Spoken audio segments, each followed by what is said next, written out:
তারা সরকার ব্যবসা বাণিজ্য সবকিছু নিয়ন্ত্রণ করছে, গণমাধ্যমকে নির্দেশনা দিচ্ছে। তরুণ ছেলেকে যদি অফার দেওয়া হয় তুমি ডিসি অফিসে সব তোমার অ্যাক্সেসে চলবে, তুমি কাজকর্ম করবা, তোমাকে এমপি বানানো হবে, 2-4 কোটি টাকা দিয়ে হবে, তুমি আমাদের সাথে আসো, সরকারের পক্ষ থেকে যদি এই অফার দেওয়া হয় তাহলে তো তারা যাবে। এই ছাত্র নেতৃবৃন্দ যা করছে আপনারা গোয়েন্দা সংস্থার প্রতিবেদন থেকে সেটি যদি জানতে পারবেন সেটি আপনাদের গা শিউরে উঠবে। তো এই জুলাই গণ অভ্যুত্থানকে কেন্দ্র করে যারা রাজনীতি করতে চাচ্ছে তাদের অনেকে আমাদের সহযোদ্ধা সহকর্মী ছিল, আমাদের কিছু নৈতিক জায়গা থেকে আদর্শিক জায়গা থেকে তাদেরকে আমরা সুপরামর্শ দিয়ে আসছি, আমরা ভবিষ্যতেও দিব। কিন্তু আমরা শেখ হাসিনারকে বলেছিলাম যে সরকারের থেকে দলীয় সরকার অধীনে শেখ হাসিনা নির্বাচন করতে চেয়েছিল, সেটি রুখে দেওয়ার জন্য আমরা আন্দোলন সংগ্রাম করেছিলাম। কারণ সরকারের থেকে সে নির্বাচন করলে তো নির্বাচনকে প্রভাবিত করবে। এখন এই সরকারের উপদেষ্টা থেকে যদি তারা দল গঠন করে তাহলে তো এইটা সরকারি দল হবে। তাহলে আওয়ামী লীগের মধ্যে এই সরকারি দলের মধ্যে পার্থক্যটা কোথায়? গণ অভ্যুত্থানকে যেভাবে গুটি কয়েক ব্যক্তি কেন্দ্রিক গ্লোরিফাই করা হচ্ছে কিংবা কাউকে বিশেষ ভাবে ক্রেডিট দেওয়া হচ্ছে, সেটা তো বাস্তবতা না।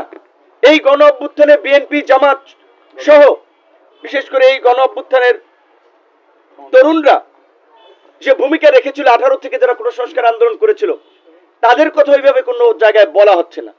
এখন সরকারে আছে, সরকার উপদেষ্টা হয়ে তারা সরকার ব্যবসা বাণিজ্য সবকিছু নিয়ন্ত্রণ করছে, গণমাধ্যমকে নির্দেশনা দিচ্ছে, এইভাবে খবর দেখাবেন, এইভাবে প্রচার করবেন, তারা প্রচার করছে। আওয়ামী মাফিয়া দুর্বৃত্তদের সাথে রাতের অন্ধকারে মিটিং করা হচ্ছে, তাদেরকে পুনর্বাসনের জন্য আশ্বস্ত করা হচ্ছে, আমলাতন্ত্র থেকে শুরু করে রাজনীতি সব জায়গায়। এগুলো তো আমরা মেনে নিতে পারি না। শুধুমাত্র বিএনপি একটা বড় রাজনৈতিক দল, বিএনপির অনেক ঘটনা, 2-1টি ঘটনা বাইরে আসায় আমরা শুধু বিএনপিকে সমালোচনা করছি। এই ছাত্র নেতৃবৃন্দ যা করছে আপনারা গোয়েন্দা সংস্থার প্রতিবেদন থেকে সেটি যদি জানতে পারবেন সেটি আপনাদের গা শিউরে উঠবে। অবশ্যই আমরা চাই তারা ভালো রাজনীতি করুক, পরিশুদ্ধ রাজনীতি করুক, কিন্তু সরকারের থেকে তো সেটি সম্ভব না। এখন একজনের দল গঠন করেছে, একজন পদত্যাগ করেছে, বাকি দুজন তো সরকারে আছে। সরকারের বিভিন্ন মন্ত্রণালয়ে ছাত্র উপদেষ্টাদের তদারকি কমিটি আছে। সরকারের সাথে কাজ করায় স্বাভাবিকভাবে 3 উপদেষ্টার একটা ভালো নেক্সাস তৈরি হয়েছে। এখন তারা যদি একজন পদত্যাগ করে, দুজন তো আছে, এবং এই আন্দোলন কেন্দ্রিক বিশেষ করে এইখানে যারা উপদেষ্টা গঠন হয়েছে তাদের আমরা যে গত 6 মাসের ভূমিকা দেখেছি, এটা নতজানু একটা ভূমিকা। তারা ছাত্র নেতৃবৃন্দের কাছে জিম্মি ছিলেন অনেক ক্ষেত্রে, কাজেই তারাও সক্রিয়ভাবে মেরুদণ্ড উঁচু করে অনেক সিদ্ধান্ত নিতে পেরেছে, অনেক কাজ করতে পেরেছে বলে এটা আমি মনে করি না।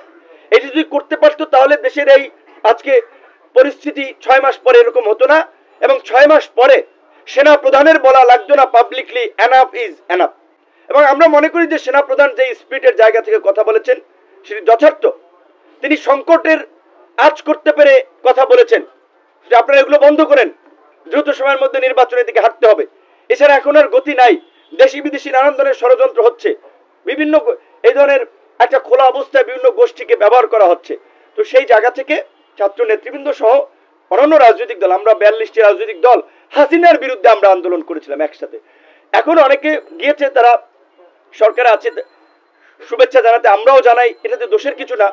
তবে আমরা মনে করি যে তাদের সরকার থেকে বেরিয়ে একটা সংগ্রামের মধ্যে দিয়ে গণ অধিকার পরিষদের তরুণরা যেভাবে 7-8 বছর উঠেছে সেইভাবে তৈরি হওয়া দরকার। এখন তারা যদি, আমরা যেটা আওয়ামী লীগের আমলে বলেছিলাম না, আমাদেরকে কোটি কোটি টাকার অফার দেওয়া হয়েছে, সিটের অফার দেওয়া হয়েছিল, আমরা যাই নাই সেখানে। যখন ওই জেনারেল ইব্রাহিম সাহেব কিংবা আপনার ওই শাহজাহান ওমরের মতো লোকেরা গিয়েছে, তখন আমরা বলেছিলাম যে শেখ হাসিনার সরকার রাজনীতিতে কোরবানির গরু, কোরবানির পশুর মতো কেনা বেচা করছে।